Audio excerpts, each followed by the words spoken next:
Alright guys, it's your favorite neighborhood STEM specialist. Hope you all are being safe out there. Today we're going to be using Scratch. We'll be going over some of the basics of Scratch and we'll be move on to creating a super simple game that you can share with your family and friends. First thing you're going to want to do, okay, is you're going to want to go to scratch.mit.edu. Okay, once this loads up, you're going to see on the top, you're going to see the word Scratch in yellow directly on the top. Next to that, you will see a few different options. Here, we are going to click on Create to open up a new project.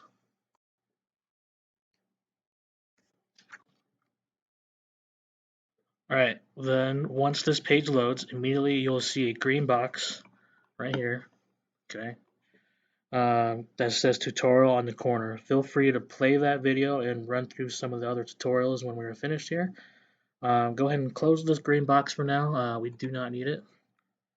And on the left hand side over here, okay, right over here, you'll see all these different color circles, okay. These colored circles are the different categories of coding blocks you're going to be using with Scratch.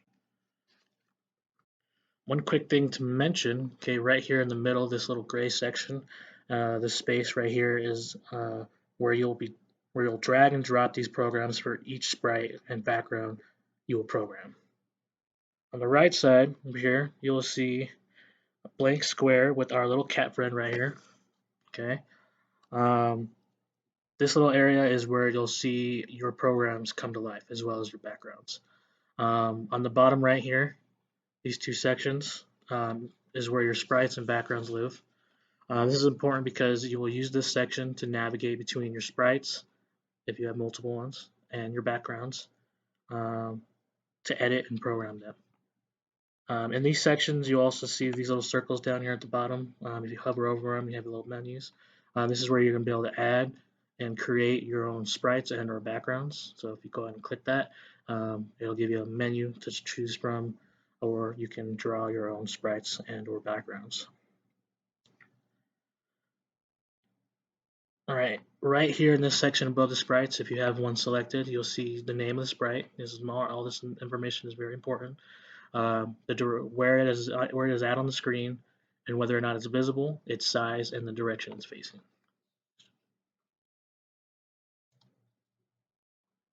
Okay, so what we're going to do now, all right, is we're going to jump into this creation of this game.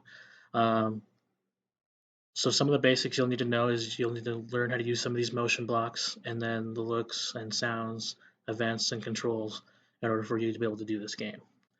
The first thing you're going to want to do is you're going to want to create a background for the game. So this game is going to be like a maze variety game where you're going to be able to have to navigate through a maze in order to complete a goal.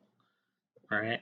So the first thing you want to do is you want to actually draw that maze. So if you come over here to the side where it says backgrounds, click on that, and that's the thing selected. If you look over on the left and right side, again, each item or each sprite you click on is going to have its own set of programs, blocks that you can use to program everything, as well as an area or space for you to draw in. Okay. So we're going to do a super simple maze. We're going to just start here in the bottom left corner. We're going to go all the way across. Okay, we're going to increase the size because we want this to be a little thick so that we can see it on the screen. So once you draw it here, okay, go all the way across. This is going to be your baseline. Okay, make sure it's straight, and then once you release, it'll appear on the screen right here on the right. Okay, if you made a mistake, go ahead and grab the eraser and then erase a couple spots if you want in order to make a little opening for the Scratch character to get through.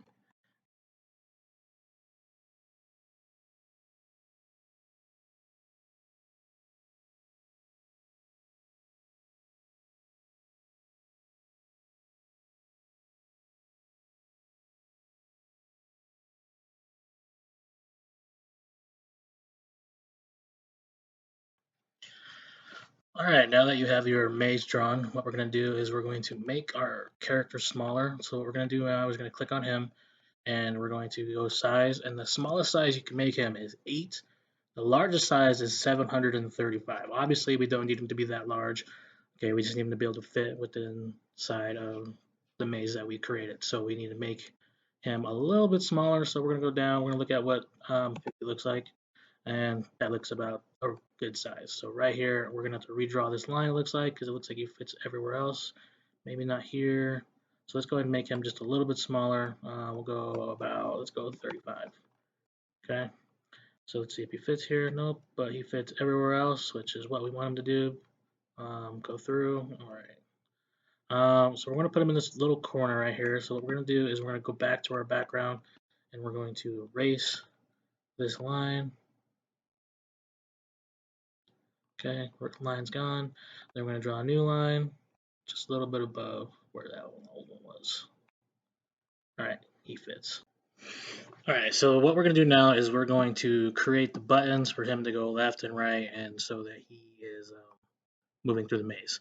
So what we're going to do first is we're going to go to our events right here, and we want to use one space. We're going to change the space to the arrow keys here in just a moment. So we're going to do when right arrow. Okay, we want them to go to motion. We're going to go point in direction because we want them to go in a specific direction, and to the right is 90 degrees. Okay, so we're going to keep that at 90. Then we're going to move forward 10 steps. So that's 10 little steps for him. So he's basically kind of jumping through when he's moving stuff. So in order for us to make this work, we're going to right click this and we're going to duplicate this. We're going to do this for all 4 of the directional keys.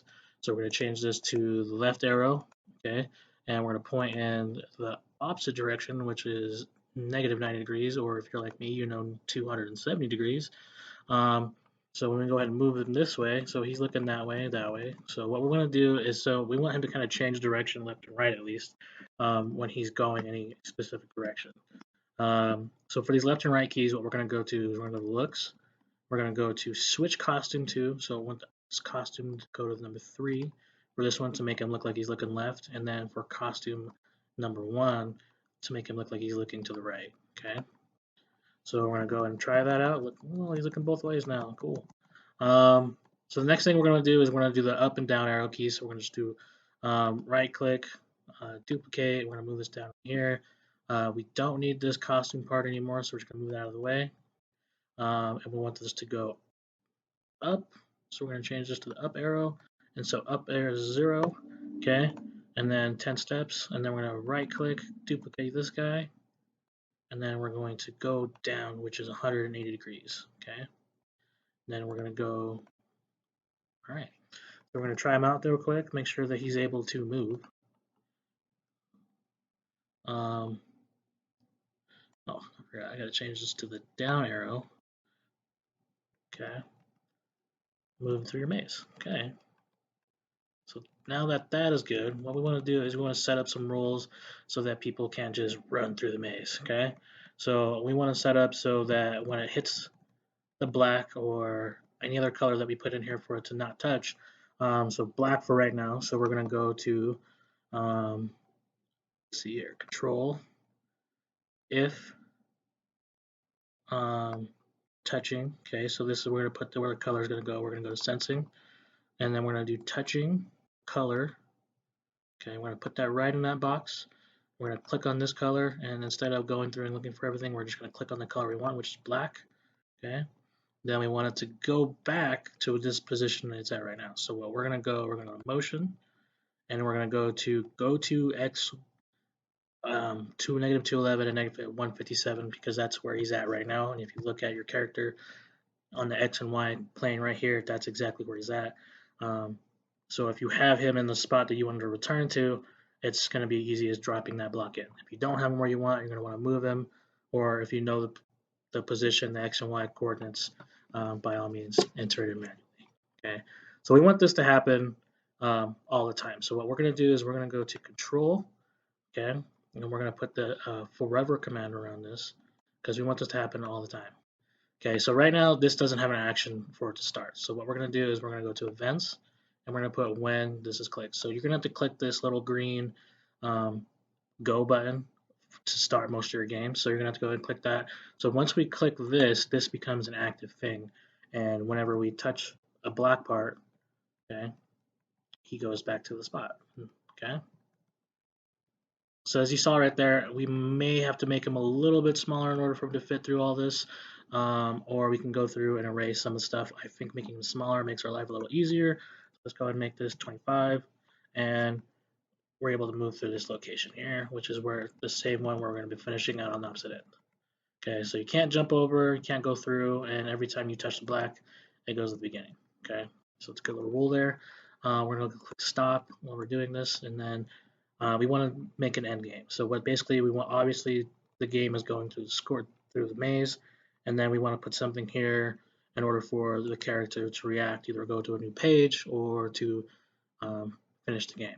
Okay, so we're going to just finish the game. We're not going to go too in depth with creating a more advanced game. This is going to be a quick, simple game. Again, just draw your maze, and then however you want to start or end is up to you. Okay, so we're going to add another sprite here. However, we're going to go through here, and we're going to find a quick little. We'll choose the ball. Okay, and then we're going to put the ball over here. We're going to make it smaller because we don't need it that big. Okay, so we're going to make it 50, and it needs to fit right there. Okay, so basically what we're going to do is we're going to do the same thing we did if when this is touching, but instead we're going to do for sprite number 2, the ball. Okay, so we're going to go down to our if statements right here. If touching, we're going to put it again right here inside of this forever command, and we're going to go to sensing, and we're going to say when touching, instead of using mouse pointer, we're going to say ball. Okay, and we're going to get it to say some stuff for us. We're going to say yay,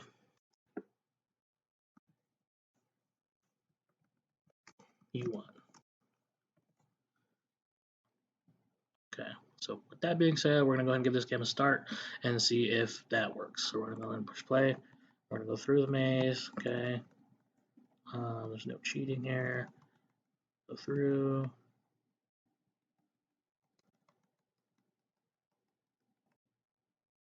Remember, if you hold down the key, it'll move faster, but again, it's less accurate, and you don't want to hit the black as you're making your way through here, because you don't want to start all over. And I start all over. Okay, I'm going to cheat. Just to make sure this works. We're going to go through, we're going to go to the right, and yay, you won, and it's going to display that for 2 seconds, and then the game is over. In order for everything to stop, however, you do need to add a stop command, which is right here. You're going to put that in this if statement. Once everything is done, it's going to stop everything. Okay. One more thing that we may need to add is when a game starts. So, because if I click play right now, it's going to just say, yeah, we won, depending on where it goes. So for the start, we want it to go back to this position right here as well. So we're going to go to motion, and we're going to go to XY, and we're going to change these numbers to the numbers we already currently have, which is negative 211 and negative 157. Okay, so when clicked, it's going to go over there, and we're good to go. Okay, so there you have it. There's your quick and simple, easy game that you can make and create and show your friends and family, and you're able to build more onto this once you learn how to do more on Scratch.